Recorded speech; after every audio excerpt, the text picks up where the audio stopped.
அனைவருக்கும் அன்பான வணக்கம். தினம் ஒரு திருக்குறள். கொடும்புருவம் கோடாமறைப்பின் நடுங்கஞர் செய்யல மன் இவள் கண் அப்படின்னு யார் சொல்றா? நம்ம வள்ளுவர் சொல்றாரு. கொடும்புருவம் அப்படின்னு சொன்னா கொடிய புருவம், அந்த பெண்ணினுடைய கொடிய புருவம்.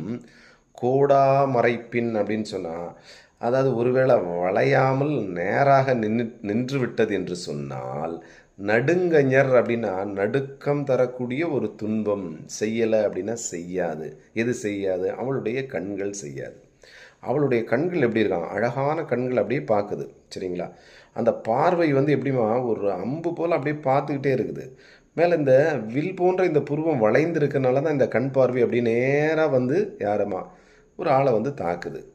அதனால் வள்ளுவர் என்ன ஒரு ரிக்வெஸ்ட் வந்து இங்கே வைக்கிறார் பாருங்க. ஒருவேளை இந்த வளைந்த புருவம் வளையாமல் நேராக இருந்துச்சுன்னா யாருக்கு? அந்த அழகான பெண்ணுக்கு இந்த கண் வந்து தாக்குறது கொஞ்சம் குறைஞ்சிருமே, இல்லை தாக்காதே அப்படின்னு சொல்கிறாரு. புரியுதா?